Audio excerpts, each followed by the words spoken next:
see. Mhm. All right. Hello, everyone. This is Mr. Brass, and this is another episode of the Brass Exchange.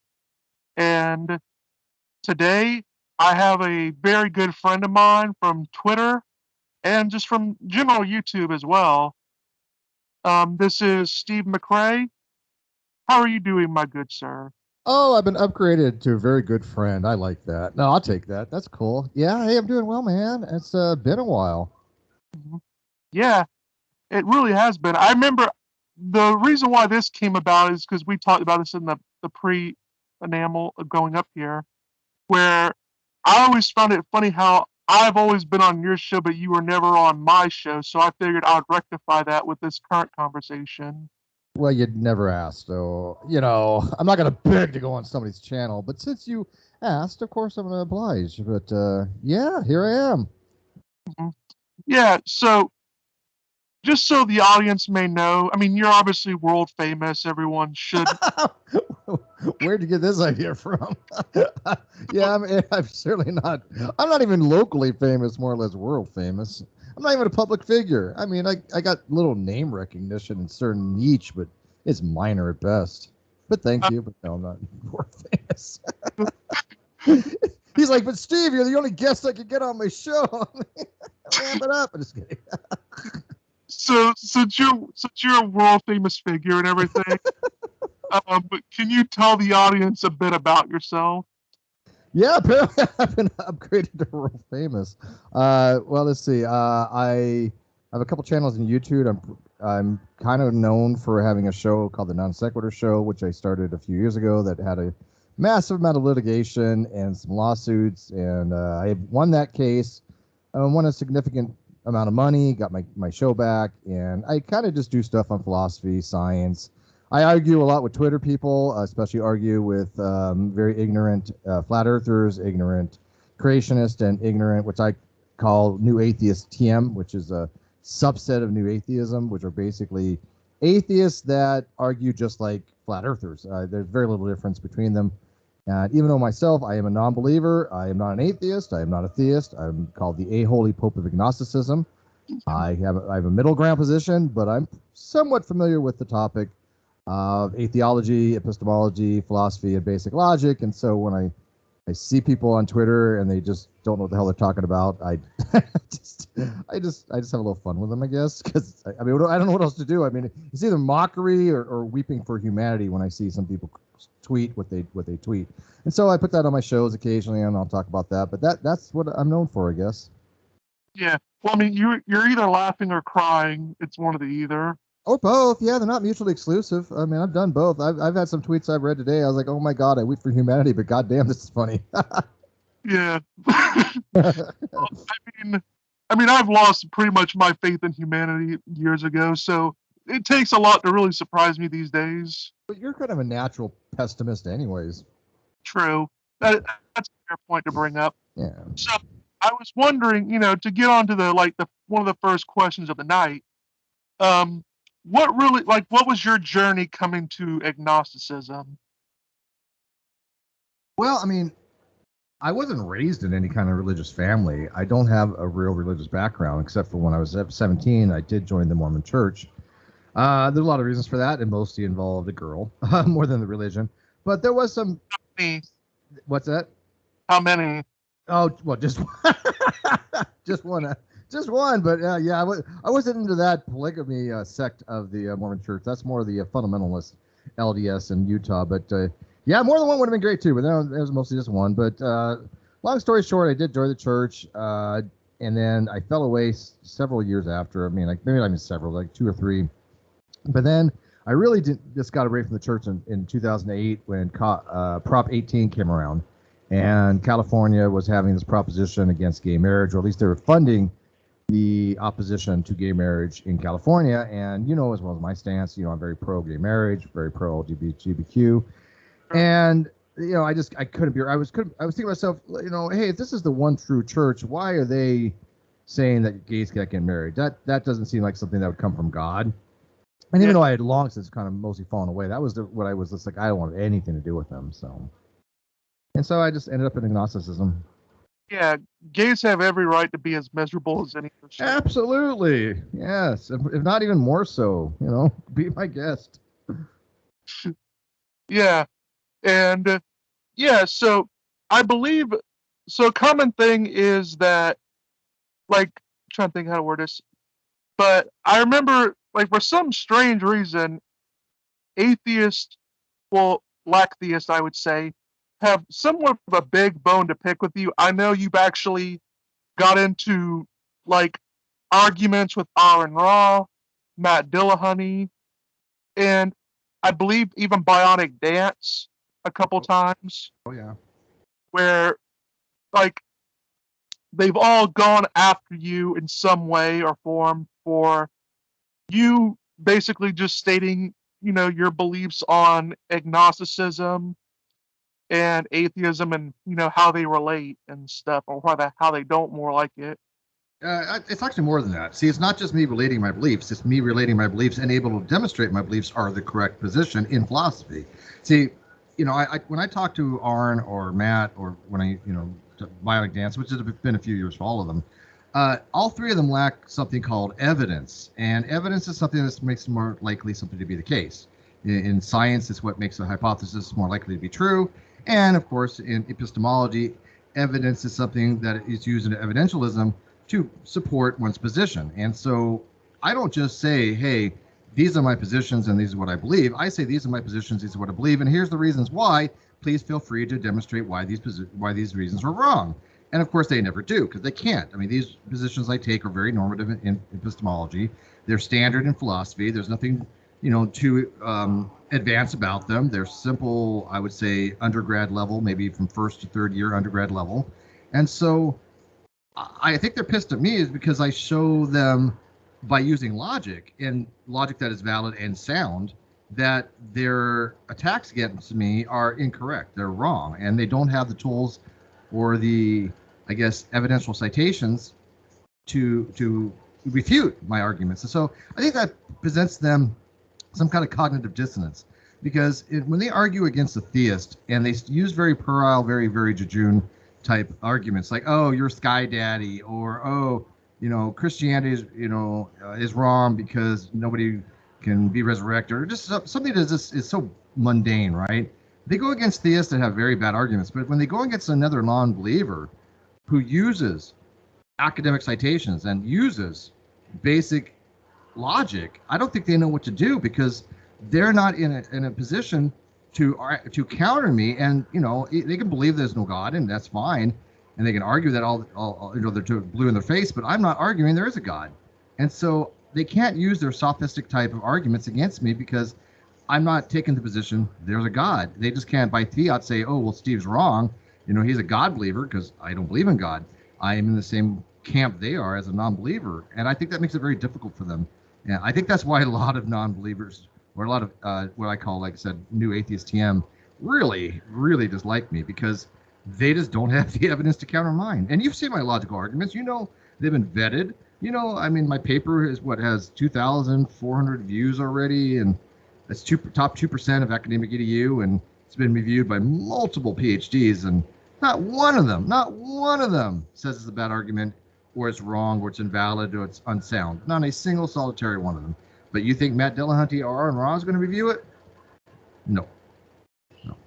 And what's bad, it's not even so much that they don't even have it's not that they don't have the evidence on their side. It's that they don't even try to present a counter argument. That's true too. Yeah, well, they can't. What do they could present besides sophistry? I mean, they know a lot of the same experts I know. It's a small community, and philosophers, are kind of small niche. It's not like it's a broad subject, and well, it's a very broad subject, but it's not like it's a lot of people in philosophy, Well, And so, good.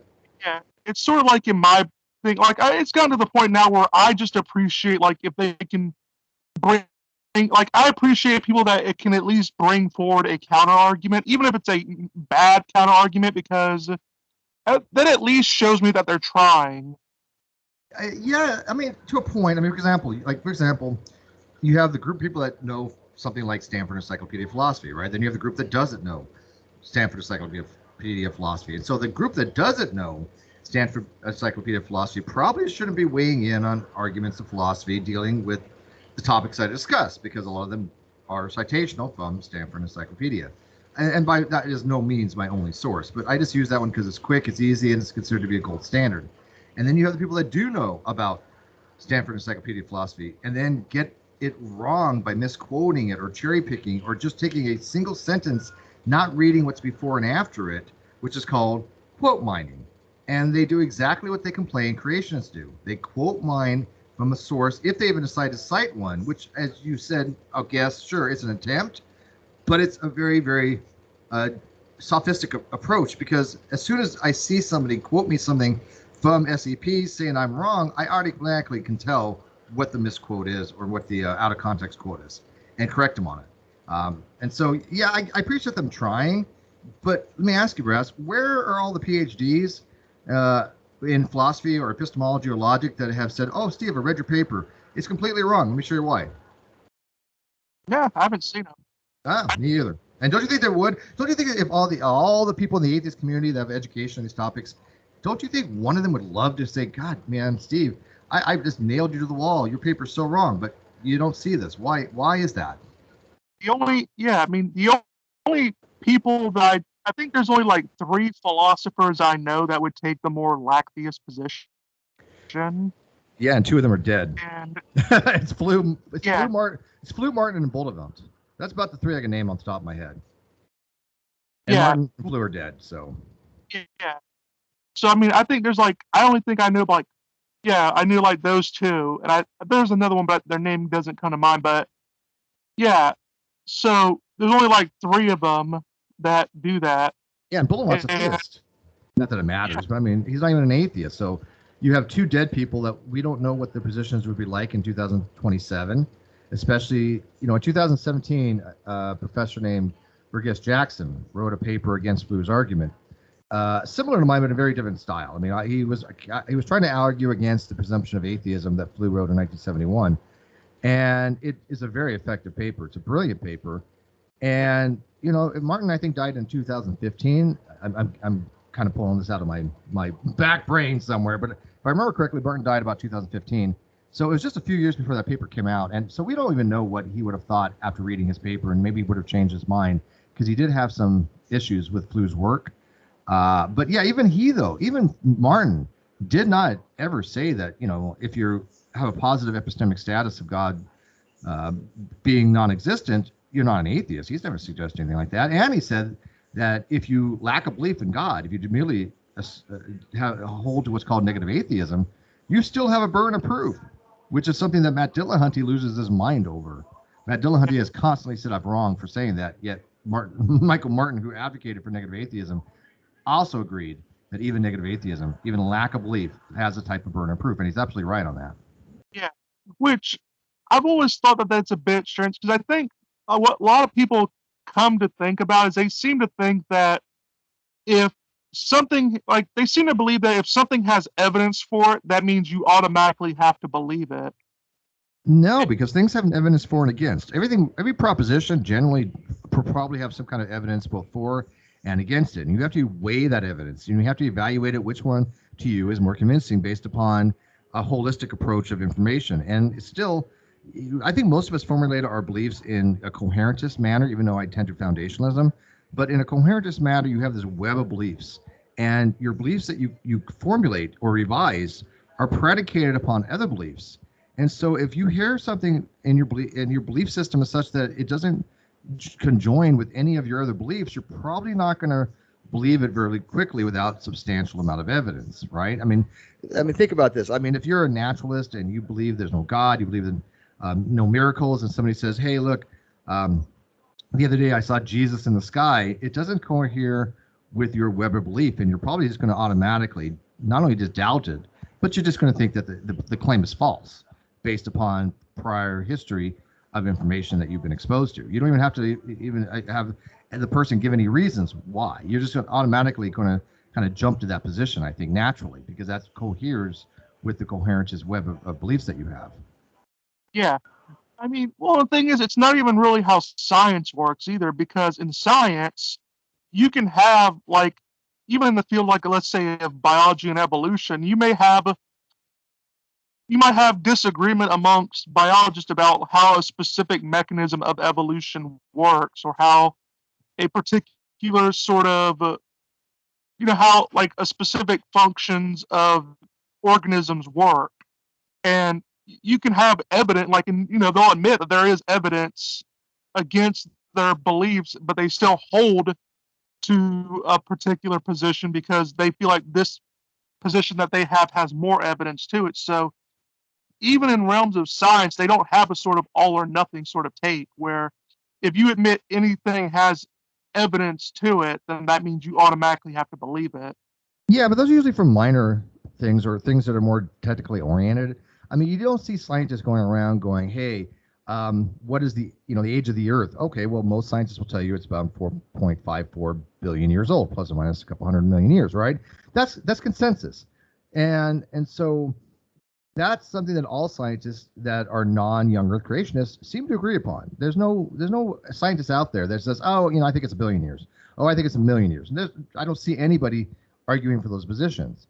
And so it is kind of an all or nothing. Either you accept some of the deep time stuff and the more foundational things, the more consensus things, or you're probably going to have to convince the scientific community that they're just fundamentally wrong. But in the science, yeah, there's minor things that people are not going to agree with because they're still formulating theories on certain things like galaxy formation, star formation, even in evolution. A lot of things about evolution we don't fully understand by any stretch of imagination. But all the scientists agree that evolution has been going on for billions of years.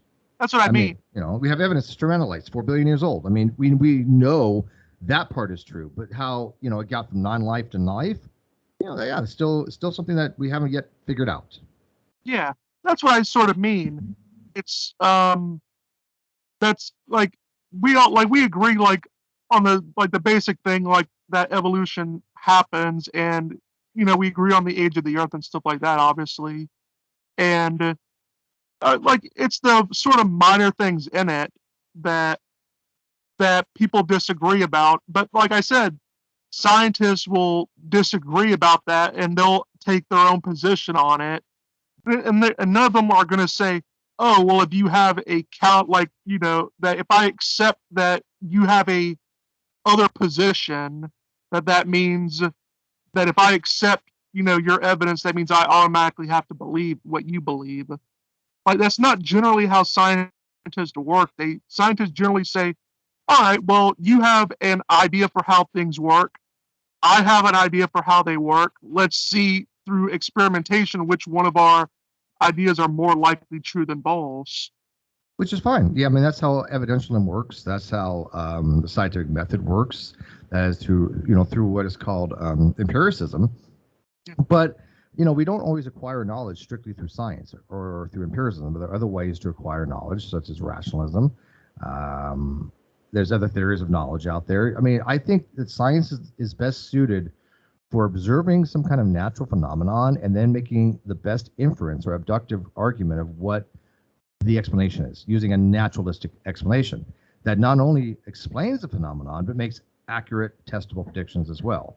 That's how science works. And so when you're talking about subjects that are outside the realm of science, it's a category error to try to use science or scientific methodology to acquire knowledge outside of those naturalistic phenomenons. And I have a word for that people use that some people dislike, and they seem to have a knee-jerk reaction against it. But there's a word for that. It is called scientism. Yeah. Oh yeah, no, I do know. I can't remember what his name is. It was a philosopher that's trying to bring that back. He wrote a book against intentionality. I can't remember. Rosenberg, Alex Rosenberg, I believe. I know that I think he's trying to bring that back. What, scientism? Yeah, well, he's trying to like sort of redefine it or try to make it sexier, however you could say it. But yeah, I think there is problems with it, obviously, because I mean, for one, if you say that everything requires a scientific sort of explanation, well, can you scientifically prove that? Yeah. Well, and again, First there's certain things that are like a priori knowledge, right? And those a priori knowledge are clearly things that don't need to be proven. Some can't be proven. They're non-evidential for the most part, and they're certainly something that are not empirically based. They're rationally based. And so when you have some kind of a priori knowledge, we don't need science for that. Science, again, is strictly limited to the naturalistic domain. And I think a lot of people trying to, use these types of scientific methodology and philosophy just doesn't work. And it gets them very confused when they start hearing things about the God claims or claims about the supernatural, because they're misapplying the approach. Because science doesn't address fundamental questions of the universe. It addresses how we observe the universe, but science can never answer certain philosophical questions, such as, why is there even a universe to begin with, to observe? It cannot answer that question. Now, you can talk about quantum fluctuations. It can talk about a universe from nothing. If you talk about, Lawrence Krauss book. But again, it doesn't get to the fundamental core of causation.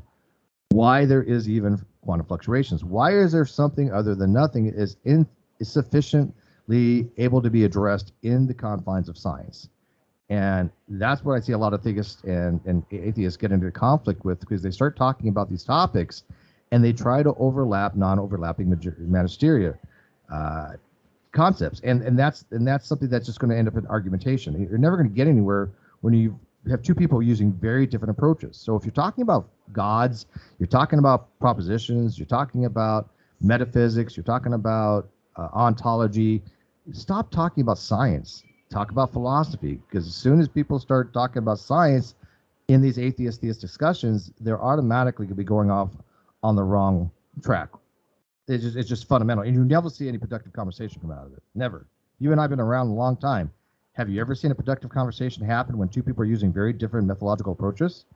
Not really. No. Yeah.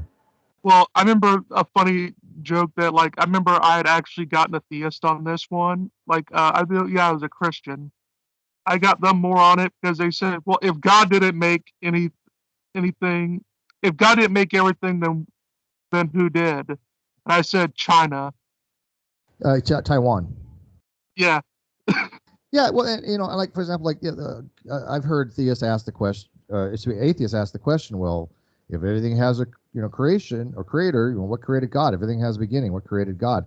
And it's a very strange question, because most theists nowadays posit God as a necessary being with intentionality, some kind of necessary being that must exist in all possible worlds, that has intentional states, meaning that it has the ability to have cognitive thought, beliefs, wants, needs, knowledge. Now, you can also get into more advanced theories of theology, whether God really even has emotions like that. Does God want for anything? Does he need for anything? But for the most part, when you have an intentional being, that being can still have acts. And so the act of creation, the act of creating the universe from God, is something that a being that wanted to create the universe, right? I mean, I don't know how it would even make sense to say, well, God created the universe, but he didn't want to, right? It just doesn't seem to make sense to me. So yes, I think it makes sense to say God has some kind of wants, which are intentional verbs. Belief is an intentional verb, meaning something is doing the believing. It's something. If I believe X, it is something believing something. I want this. I want that. I believe this. These are all intentional verbs. And so God, I do believe, has intentional states if he exists. And so to say that what created God, the problem is that theists are saying God must exist in all necessary, as a necessary being in all possible worlds, meaning he cannot fail to exist. And they're allowed to do that. They might want to explain to people why they do. And I think there's a good reason. I honestly do. As an unbeliever, I think that it is a good reason to posit God as a necessary being, if in fact God exists. However, like Swinburne has more detailed versions of that, which is more of a, I think he calls it a logically narrow contingent God, if I'm not mistaken. But it's almost like the same thing. Yeah. But you have a atheist going, well, where did God come from? And the theist looks at them like, oh gee. And that's where the disconnect is, because it's not even a rational question to be asked the way the theist is positing the question. Well, it's sort of like the whole question of, can God make a rock that he cannot lift? Sort of, yeah, because that came about back in the day when they got a bunch of theists together, and theists said, hey, if God is all powerful, can he cease to be? And they said, well, this doesn't make sense. Even if God doesn't sustain the universe, some people believe that God sustains the universe as what's called a theistic personage or theistic personalism, which is a great delusion that made the universe and sustains it. And without him, the universe would just cease to be, like poof. And other people say, no, we created everything, and even if God disappeared, the universe would still be here. But either way, God was that necessary being that existed before anything else did. Just like x equals x is timeless. X equals x will always be true in all possible worlds. It's a priori knowledge. And so God cannot just stop being in a possible world, according to the theist that talked about this way back when. So they started what's called the principle of eternal verities. And these are the eternal truths. And one of the eternal truths was God just cannot vanish. He cannot cease to be. It would be illogical because he must exist in all possible worlds. And so they said, okay, God can only do what God is logically capable of doing. In other words, God can resurrect the dead, because that's not illogical. I know a lot of your listeners might go, what does he mean by that? But trust me, it's not illogical because it's not a contradiction. It's just a biological problem, but it's not a logical contradiction. And so God can raise the dead, supposedly, but God cannot make the dead alive and not alive at the same time. God cannot make a square circle. These are logical contradictions, not just metaphysical contradictions. And so that's how they posited God now. And so when you're asking God to do something like make a rock so heavy he can't lift it, you're asking him to fail, basically. You're asking him to do something that it's just not capable of doing, because it goes against his logical nature of being a being that cannot fail to do something. Well, could he make a married bachelor? No, not in classical logic, but in Taoistic logic, yes. If you go look at paraconsistent logic does allow for something like a unmarried bachelor. However, that goes against obviously classical logic, right? So yes, in certain types of logic where you throw away what's called the law of non-contradiction, then you can have something like a married bachelor. But it's very nuanced, and Stanford Encyclopedia gives an article example of how that would actually work. But I'm not going to get into it. Probably bore your listeners. But yes, in other forms of diatheistic logic, you could have a unmarried bachelor. Or should be a married bachelor. Yeah. And a common thing also is in talks of the burden of proof, which, you actually got into. And for some strange reason, like, there are many people that just simply want to have it. They want to have the burden of proof. They don't. No, they don't want to have the burden of proof. Yeah, which is kind of odd. I mean, if you want to convince somebody, wouldn't you think the best way to convince somebody is to give them reasons why they're wrong? That's your burden of proof. The burden of proof doesn't mean you actually have to prove something. It never did. Matter of fact, the original context for burden of proof comes from onus probandi, which is a legal term, which basically means to make your case in front of the court. And in that case, there's two subgroups. There's the burden of production, and then there's the burden of persuasion. Burden of production is, do you have enough evidence to even bring this to the court? Burden of persuasion is there sufficient evidence to convince the court? And the court usually these all the time. The first way they would look at it is if you don't have enough evidence to even bring the motion or the case, they'll just dismiss it. Maybe like a slap suit, or summary judgment, or just they'll say, look, even if everything you said in this case is true, there's no actionable merit to the case that you can actually file for. If I said, hey, I'm suing Mr. Brass because he called me a mean poopy head, that would be dismissed in a court case. It would just be thrown out, because even if that was the truth, even if I prove the case that you said that about me, there's nothing actionable there. There's no lawsuit. So there's a burden of production to be had to bring a lawsuit. And then if I have enough evidence, let's say you did do something to slander me. And by the way, I'm not a lawyer, so hey, don't take this legal advice. But I've been in enough lawsuits, right?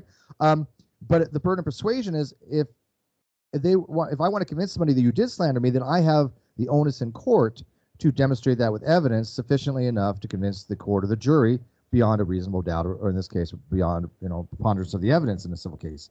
So that's what the burden of proof really is. It's not that you have to prove anything with logic, but there's many, many, many, many other types of burden of proof too. There's epistemic burdens, there's discursory burdens, there's evidential burdens. Everybody's got a burden going into discussion. Everybody. And why would you not want to have one? Atheists who shirk their burden of proof tell me they're weak. tells me they're cowards. Tells me that they're one, they don't understand epistemology, but two, they're not even willing to make a stand on something. Who wants to talk to somebody like that? I would be wasting my time.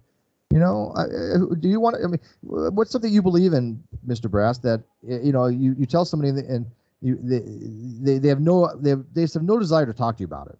Like what subject? Like when it comes to, especially to the when it comes to the whole God versus like God and atheism debates, that's when I usually see that where they don't want to take a firm position at all. Even though, Why? I don't know why, but here's the funny thing about it is that they'll say they don't want to take a firm position on it, all the while saying, "Oh, you believe in a magical sky daddy." Yeah. Or Yep. you have an imaginary friend. Yeah, Dr. Braxton Hunter he calls this the atheist dilemma, which is just an extension of something we've always talked about. Is that if you say something along the lines of all gods are imaginary, you're making the claim there are no gods. Now, do you necessarily have to believe that to make the claim? No, not in dostastic logic. That is true, but for a rational man standard, if we're just using basic epistemology for a rational person as a rational agent, that if you make a claim, that is what you believe, right? I call it sincerity. If you read my paper, I called it a person has sincerity when they believe what they assert. And so if you have sincerity, then a person who claims that all all gods are sky daddies, or all gods are non-existent, or whatever, they're making the claim that they believe that. And that's perfectly fine. But they can't just go then and say, well, I'm not making that claim. I merely lack a belief, because then they're being dishonest, straight up dishonest. Yeah. Which, yeah, I mean, that's always what I've always sort of found a bit funny, is because on one hand, they want to take this sort of hands-off approach, but then yet they still want to go like very like hands-on a different time and deny that they're actually doing that. A lot.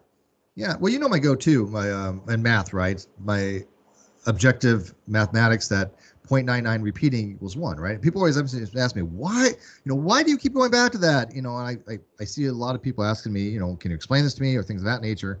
And the reason why I keep going back to it is, one, it's objective. And so if you're telling me that you'll change your mind on a position that's subjective when you won't even change your mind on an objective position, then I'm probably not going to believe you, because the fact is 0.99 repeating equals 1. It's provable, it's demonstrable, it is non-contestable among academics, but to layperson, it's a hard concept to wrap their head around, right?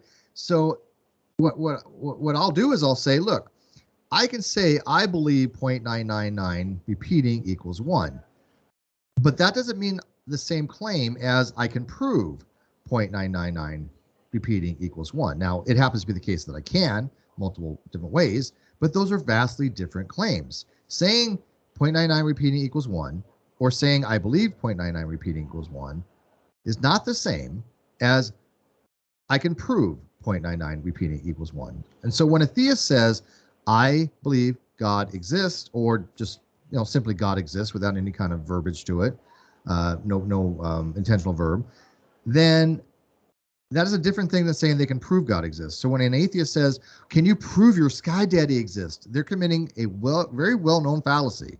You want to take a guess what that fallacy is? Just an S. I'll give you a hint. As a non, well, no. What's it called when you take an argument and you make it easier to assail? An effigy of it. Straw man. Yes, and that is a textbook example of a straw man. Why? Because that's not their argument. I can say, look, I believe 0.99 repeating equals 1, and I can justify it or not. You can say, well, why do you believe that, Steve? I'm like, well, I don't care to get into with you. I'm just telling you my self-referential dostastic state. I'm just telling you my autobiographical assessment of my beliefs. I'm just relaying to you information. That is my belief. So if you say, hey, Steve, do you believe 0.99 repeating equals 1? I'm obligated, if I'm an honest guy in sincerity, to say yes, right? And then you can say, well, why do you believe that? If I wish to persuade you or wish to have a discussion with you, then I can tell you why I believe that, right? But those are what's called discursory burdens or persuasive burdens. But I have no onus to tell you why I believe 0.99 repeating equals 1 just by merely telling you that I believe that. Why? Because you may not have the skill set to understand why those are equal, and I may not want to waste my time. Right? I mean, think about it. Would I want to spend time talking about calculus of why they're equal for somebody who never even read a book on algebra? No. Yeah. And why? So why is these God concepts any different? Why is philosophy any different? Why would I want to waste my time with somebody who's never even read a paper on atheism or burden of proof or any of this stuff? It's the same thing. They don't even understand what they don't even understand. Well, yeah. Well, I mean, I also do like to point out, like in a courtroom, also, it's like people fail to realize is that even in a courtroom setting, like the prosecutor, for example, doesn't have a burden of proof to the defense, and the defense doesn't have a burden of proof to the prosecutor. They don't have to convince each other. They have to convince a third party, i.e., the judge and jury. That is true, and it is notable. People's like, oh, only the prosecution has a burden. Really? Okay, then why does the defense have to prepare a defense? They have a burden too to their client. Their burden is to defend their client. They can't just sit back and go, okay, prosecution, what you got, and say, I don't believe you. They have a burden called a burden of refutation, or a burden of retort, or a burden of response, or burden of defense. There's a whole bunch of different names for them. But all these things basically is, if you want to provide a counter to somebody's argument, then you need to have a burden of proof of why you think that person is wrong. Are you obligated to that? No. But in a court case, you are. So it's the court case analogy is so bad in so many different ways. Well, yeah, and another thing is like for example, there is times when the defense is given more of a burden of proof. Like, for example, say that there's a murder and you want to claim that your client, like the guy that you're defending, you're going to claim that he's mentally insane. Well, in that case, then the burden of proof shifts onto you, because now you're making the claim that they're too mentally ill to have known that they were rational and knew what they were doing when they committed the crime, apparently. Absolutely. Yeah. And I keep trying to explain to people there are multiple burdens of proof going on at one time. There's not just one thing happening. And that's a perfect example. It's not a burden of proof dealing with the actual guilt or innocent. It has to do with, is this person culpable mentally, mens rea? Does he have, the cognitive ability to understand the detrimental things of his crime? And so if he doesn't, maybe he might be able to get off on a technicality of something along the lines of mentally incapacitated or mentally unable to understand his actions, or maybe they'll get to a mental hospital. But these are different claims, right? They're completely different claims. But in any discussion, everybody's having these things that going back and forth. Everybody has their own burdens. And I think a lot of people in the atheist community, for some reason, have been indoctrinated by watching programs like the Atheist Experience or, the overlord Matt Dillahunty, to believe that atheists have no burden of proof in anything. And when you go to a theist or you go to a philosopher, it makes them look like an idiot, because they're not arguing for anything, because they have nothing of value to discuss. It doesn't take a genius to say, I don't believe you. Now, if you say, I don't believe you, and somebody asks, well, why don't you? You have an onus if you want to convince that person. Well, here's the reasons why I don't believe you. But if you don't give them that, then I'm just going to think somebody's an idiot. Like if I say, hey, Mr. Brax, X equals X, and you say, I don't believe you, Steve, then I'll be like, well, why don't you believe me? And you don't give me any reasons. What's my takeaway from that? That you don't know basic logic, that you're an idiot, that you don't even know what identity is? Who wants that? So if you don't believe something, tell people why you don't believe it. That's your burden of proof. It's not complicated. Yeah, and what was really revealing was when basically Aaron Ra had said, well, if Steve McRae is right about atheism and agnosticism, then that would invalidate all of the political work that he and other atheists have been doing. It's almost verbatim what he said, yeah, which is not only hyperbolic, it's erroneous as hell. Yeah, which, I mean, if the only way that you can have a movement is by pushing bad philosophy, then yeah, you shouldn't really have a movement then. Well, Arndt has been excoriated for this many times. He's been told by many, many philosophers and many experts that, I absolutely look up to and respect, that he's wrong on it. I mean, one of the main reasons why Aaron Ra even blocked me in the first place, like on Facebook, is because I corrected his logic. And I mean, he's a guy that has made a living of being a science communicator, and what he does is really good. I mean, I like his foundational of falsehoods of creationism series. I like how he does phylogeny and cladistics, and he's been on my show many times.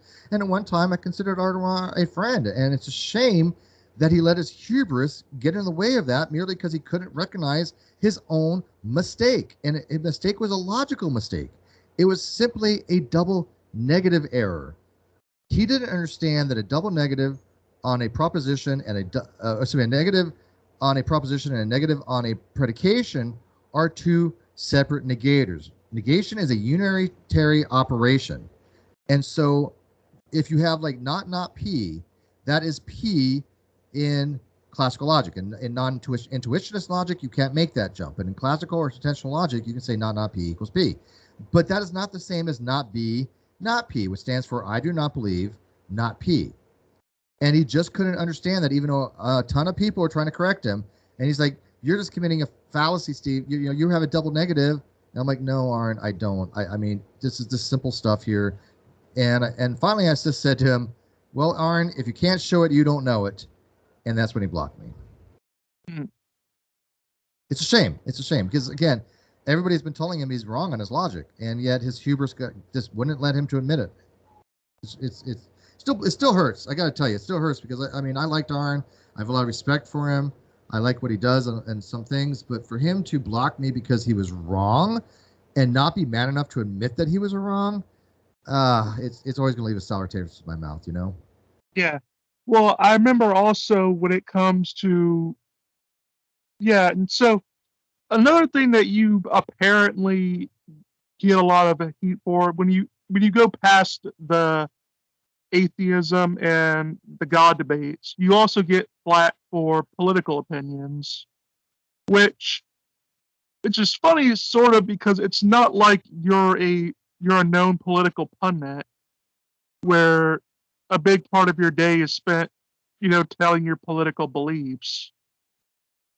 Yeah, no, I mean, I used to have a show called Over and Under that I did with Chris Hatley from Hereticals, and I enjoyed it. But yeah, I'm not somebody who does political commentary at all, hardly. I do during the election. I did on Trump a little bit, but every so often, I'll read something in the news and I'm like, yeah, I kind of do want to address this, but I'm not known really for political commentary, tertiarily at best, Yeah. Well, I remember a common thing that you've been getting a lot of flack for is, let's say, your debates on, well, not really your debates, but your back and forths on Twitter about like the trans debate. And you've been elevated to an alt-right extremist. Really? I thought. Okay, so just 2 weeks ago, it was Steve's going down the alt-right pipeline. Now Steve's an alt-right extremist, even though I literally eschew those people and I have nothing to do with. Like, I mean, I watched. Who was it? I watched the other day. It was a clip that it was. It was that guy. Was it Nick Fuentes? That idiot Nick Fuentes. He was talking about Secular Outpost, and I happen to like Secular Outpost. I like him a lot, actually, and he does philosophy. And this guy Nick Fuentes was just like complete. He's like, look, I'm the racist. I'm the one that's spewing vitriol. He denies like even the Holocaust. He's a horrible human being, and yet people are like just randomly saying, oh, this person's alt-right because they don't like Bud Light or something. It's like, really? That's what you want to go with? So yeah, I just think that's hilarious. Well, it's a bit more about your opinions on Dylan Mulvaney. Mulvaney? Yeah, well, Yeah. I think it was a lousy choice for a spokesperson. And I don't see how that makes anybody alt-right or transphobic when there's so many other well-established transgender women out there that have spent much more time in the trenches making a name for themselves. And then Dylan came out of nowhere. He basically made a living making comedy videos, parroting women, mocking women. He was a misogynist. He was a gay actor, and now he's she now is a trans female. But it wasn't that long ago. She was a gay male actor playing a part to mock women. So that left a little, I was a little detested by that, or felt that detestable. I'm like, if you're going to prop somebody up as a role model, Why prop somebody up that's misogynist? Why prop somebody up that's mocking women? That's not going to help your business. You know, Yeah. get somebody like Lorraine Cox or something. Or Blair White. Or yeah, well, but she's a little bit too right for people. But I think Blair White would have been a hell of a lot better spokesperson. I mean, even people on the right that don't like Blair White, I mean, even they would probably prefer her over Oh, Dylan. hells yeah. Oh, I think it would have been. I think it would have been probably they would have been a crap ton of money, you know. Or get the ever heard of Nicole Maines? She's on Supergirl. Yeah, she's amazing. Yeah, I mean, there's plenty of people that they could have gone for if they wanted to do that. Yeah, yeah, but they picked somebody who's super controversial, who like I said, just months ago was mocking women. I don't think that they thought that through. And people can say it was all about transphobia, but the numbers don't lie. People didn't like who they picked as a spokesperson, and in the end, that affected their business. Absolutely. I mean, they're still reeling from it. They've lost, some substantial money in the stock market, but they lost their market cap. The market cap dropped, I think, last thing I heard was between $6 and $7 billion. Yeah, that's a pretty substantial evaluation, even though it's kind of a paper evaluation. So it doesn't have a real major effect. It does give an example, or at least a snapshot of the financial stability of a company, or at least the where they're at. And so I don't know what their first quarter earnings were, and I'm not an economics person, but I can guarantee without question that hurt them. It cost them money in the long run. There's no way around it because their sales dropped 21 or 24%, and then their competitors raised up like 14% or something. I've actually, since I'm more of a guy that I eschew alcohol myself personally, I said, hey, I got a brilliant idea. How about let's all the alcohol companies get Dylan Mulvaney so that way we could actually lower alcoholism. Well, at least learn how to drink better beer. Well, that too. You just make Dylan Mulvaney like the spokesperson for all of the alcohol, so that way people will stop drinking it, and maybe you can reduce car accidents a bit. My mother's against drunk driving. Here's Delaney. Yeah. What's so funny is I'll drink Bud Light. I just like it on tap, but I'm not advocating any kind of boycott. I couldn't care less. I just been watching the thing transpire and said at the very beginning, this is not going to go well. I even said, they are going to be losing money. And if you read my tweets, they're all there. I don't delete anything. I even said that the vice president, she has a couple different options. They can fire her, she can resign, or they can keep her. These are not, all three are not good, outcomes. And I think the best thing she could have done was to resign, and she either resigned or they fired her. But there's no way they're going to keep her. There's just no possible way after that debacle. Yeah. I mean, it's just, I remember, more generally, you've been getting some controversy. Well, you and Noel Plumb have been getting controversy on your, takes on transgenderism. I remember you got into a big fight over, let's say, the intersex conditions, where people seem to believe that intersex means it's a third or fourth gender or whatever, or third or fourth sex. Well, some people do, but yeah, an intersex unfortunately has nothing to do with the third gender or sex. It is just anatomical or primary or secondary characteristics that differ from what we consider to be the normal. And so it's very small percentage. Even if you use the most liberal numbers, it's going to be like 1.7 to 1.8% of the population, as opposed to 0.002 if you just get a more narrow view. It's not a lot of people, and these have to do with ambiguities. It has to do with ambiguities mostly of genitalia. And so these are not somebody who's like, oh, I'm not sure whether they're male and female. It's, oh, this person's a male, but it's very difficult to make that determination without some pretty, intrusive observations. But they are still categorically biologically male, or this person is biologically female, but again, there's some male tissues, there's some, ovitestes, there's some kind of genetic abnormalities, there's some kind of chromosomal abnormalities. But these are all still distilled into two categories: the male of the species and the female of the species. There's no biologist I've ever read that has written a paper that has been able to demonstrate they're anything other than those two categories ever. They don't exist. Liars. What's that? P.Z. Myers. P.Z. Myers did not write a paper on that. P.Z. Myers, well, first of all, P.Z. Myers, he left the realm of reality about a decade ago. That dude is just not competent. Something's wrong with his mind. But yeah, he has never proven by any means that there's no such thing as a dichotomy in biological sex. Yeah, which is funny because he says he recently said it's a weird cult-like belief in that we should define sexes by gametes when you look at he literally did before in one of his papers. Yeah. I know that. Yeah, I know. Colin Wright actually had pointed that out. That I read that somewhere along the lines too. That in one of his papers, he actually did define sex by comedic sex, and then later on, because he okay, let me give you something about the mindset of PZ, because I know PZ, or I did know him, and he was on my channel, so I had some interactions with PZ way back in the day. He believed some pretty silly stuff about me, went back in the whole non sequitur stuff, and didn't bother to ask for facts. So I lost all respect for him because he was just the anti-skeptic. I mean, he just didn't give a crap about facts. But I did notice this about him, and again, my personal view from my own experience. PZ will go wherever he's feels like he's propped up, where he's wanted, or basically he wants to be liked by people. It doesn't matter whether what he's putting out is BS or not. He doesn't care. He wants to fit in. He wants to feel like a cool kid. That's it. That's PZ Myers in a nutshell. That's why he has latched onto that woke community so much, even though they all mock him nowadays. And all the scientists have no respect for him.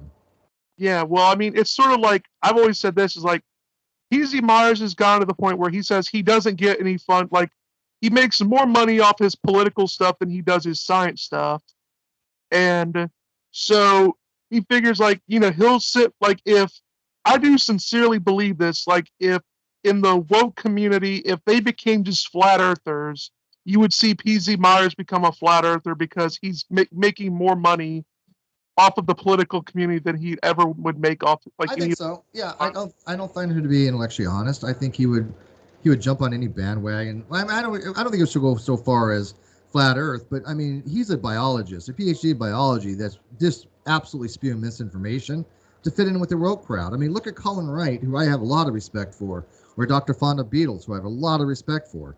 They're I can tell you right now, they're mortified at the things that PZ Myers says. When you read they're like, what the hell is this guy talking about? And they have PhDs too in the field. Yeah, and yeah, I've actually had Colin Wright on my show before, and what? How the hell did you get him? He won't even go on my show. I'm not saying. I mean, I came out wrong, man. I'm not trying to diminish your show. That was not a backhand slap, okay? But it's just like, dude. I mean, I've been around a long while. I've had hundreds of PhDs on my channel, no notable guests, and I can't even get the dude. So I'm like, congrats, man. Yeah. Well, I mean, I really don't. With how busy he is nowadays, I think it's just a miracle that I was able to get him on. Yeah, probably. No, he seems like a nice guy. I mean, he's been on the Atheist for Liberty channel with Thomas Sheedy, who I really like, and Thomas Sheedy was just on my show not too long ago. Huge fan of him. And so, yeah, I mean, it's just probably scheduled more than anything. If I really pursued it, I could probably get him, but... Yeah. Well, I mean, I found the conversation I had with him pretty good. And, yeah, and, like, what's funny is like, because even I'll be called... Because basically how it goes like this, if you disagree with anyone on the left on any issue, you become far right. Which... It was even funnier when people would say that I'm far right. When, if you look at my posts, a lot of my posts, I equally go after both liberals and conservatives. I even had on my profile for a time where I laugh at liberals and I cackle at conservatives. Yeah, no, you're pretty equal opportunity on that. And oh yeah, I saw. I think wasn't it Colin? Was it him or no? It was Secular Outpost that had a diagram. Did you ever see the one where basically it's the right, the left, and the center, and he's standing there a little bit left of center, and then the right doesn't move, he doesn't move, but the left moves more to the left, and then it makes him more closer to the right, and then the left way out there, and makes him look super close to the right, even though he still hasn't moved from his positions. It's almost like the Overton window, Yeah, and I thought that was just sort of funny because it's especially funny when they say a guy like you is alt-right. Oh yeah, right. I mean, it's comical. It's like, are you joking? Like seriously? Like I don't see anything I have in common with the alt-right, like in nothing. Yeah, I know, and it's especially with me. It's like when they say that, here's what's funny is like for I trying to think how, like for one, I obviously support separation of church and state. Two, I'm even farther left on on immigration than Bernie Sanders is. Let's see. Oh, I'm against like the whole drug prohibition we have now, the war on drugs. I'm against that. I've been anti-Trump since the moment Trump really got into politics. So I'm pretty much like the last person you. Oh, and I'm also pro gay marriage. But they put you as alt-right too now? Yeah. Wow. I mean, what's even funnier is like they had this hilarious thing like where I was in a Discord chat, and I remember Kyle like the guy that you used to run the non sequitur show with, Kyle Curtis. I remember he tried to pull this on me where he tried to say I was a racist because I used the N word in like a Discord server, and he completely misses out the entire context of the what happened. Because basically what had happened is that a a well-known like libertarian, a black libertarian, was being like dogpiled on by liberals, and he was being called like a house N-word and stuff like that. Right. In my response to that was I said, well, it's better to be a house N-word than a homeless one. Mhm. And basically he took the fact that I said that as me being racist. Well, yeah, and here's my view on it.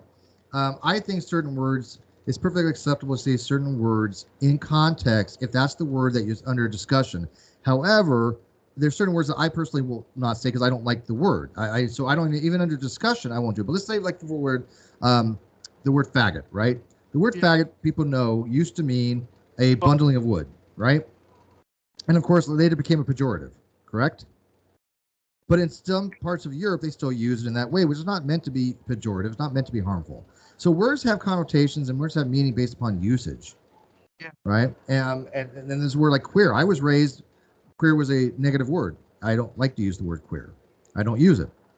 But nowadays, not only is it acceptable to use the word queer, it's considered to be appropriate to use the word queer, even though in my day, it was a negative term. You called somebody queer in school, you would be suspended because it was considered to be, I can't say it was hate speech, but it's certainly against what they call multiculturalism. I mean, so words that just have usages, that's all. But I think if you're going to be talking about the word as why this word came from, how it's being used, then use the word. So I don't think it was inappropriate for you to use that word that way. It's just something I would never done. Does that make sense? Yeah, it makes sense. Well, I mean, here's the thing: what I said, like, if I would have said it in a context of making fun of a black person, then you make you a shit person. Yeah, then that would be racist. But if I'm actually defending a black person and using the word in order to defend them, it's your call. Like I said, I got no issue with it personally. It's just it's something I don't particularly do. Yeah, it's like I said it once. It's not like it was like I went like on a 5 or 6 day tirade where I was just saying nothing but it. I said it once in a specific conversation, trying to defend a black libertarian friend. Yeah, well, I mean, a perfect example is like there was a guy named Chili DeSantos. Is that his name? But this guy is pretty racist, and so I made a joke that was pointing out his racism, right? And yet people are like, "That's a racist joke, Steve." And I'm like, well, like 1 or 2 people, not like a lot, but I'm like, how the hell is that a racist joke? It is a joke mocking a racist person. That's not what a racist joke means. I don't think they understand what racist jokes are if they think that me making a joke of a racist construes what would be a racist joke. It doesn't work like that. And then I said, well, I got no problem against racist jokes they clipped it like that, right? It was like, oh, Steve says he has no problem against racist jokes, and what my full thing is I don't have anything against racist jokes when they're meant to be pointing out racism. Every comedian out there that has edgy, which doesn't work clean. When you're doing comedy, it's either you work clean or you don't work clean, right? So if you don't work clean, you allow for a lot of filthy words and things of that nature. They're going to use what could be construed racist jokes in order to demonstrate the absurdity of racism. The best ones who do that were actually blacks. I mean, look at Richard Pryor, genius. Eddie Murphy, genius. Latinos Fluffy. I mean, this is what comedy is. Well, yeah. Well, if you know me, Steve, if someone tells me you can't make a joke about that, you do realize that that's just telling me, yeah, you should make a joke about that. Because I take it as a personal challenge at that point. Yeah. That's true. Yeah. Well, it's sort of how it got me into writing books, where I knew I wanted to write a book about religion and I wanted to write a book about politics, because those are just two topics that people say you're categorically not supposed to talk about. And said, so, guess what I'm going to be doing? I'm going to be ignoring you and I'm going to be writing those books. Yeah. Yeah, exactly. So that's how my mind has always worked. Oh, so we came up on the hour mark. I know you said you only wanted to go for an hour. Yeah, unfortunately, I do got to work tomorrow. All right. Well, all right. Well, maybe we can schedule another kind of meeting. We can schedule for another time. Yeah, I'm mostly on Friday, so yeah, that works for me. I mean, just let me know. We can do part 2. Yeah. All right. Well, it's fun, man. I'm kind of wish you kind of would have I was gonna say introduced me, but wish you would have invited me on to your show years ago. I mean, done a long time. I would come on, you know that. Yeah. So, can you tell the audience where they can find you and what projects that you have that you're working on? I got stalkers, man. I'm not giving out my address. Are you crazy? Oh, you mean on internet? Yeah, you can find me at Steve McRae, which is my primary channel. You can find me at Non Sequitur Show, which is a show I do that's an irreligious show dealing with controversies and things dealing with secularism, atheism, philosophy, and science. And you can find me on Twitter. That's where I do most of my stuff is Twitter, which is a Steve McRae _ at Steve McRae _ All right. So, you have any projects you're going to work up? Are you going to be getting into the business of selling masks of your face? I got nothing, man. No. One's enough. There's literally somebody who wears a mask of my face, which is weird, but to each his own. But no, I got really nothing coming up. I've been focused really on real life stuff for a long time, at least a year and a half now, and so it's been a dapper on my social media. There's a lot of things I do want to write about.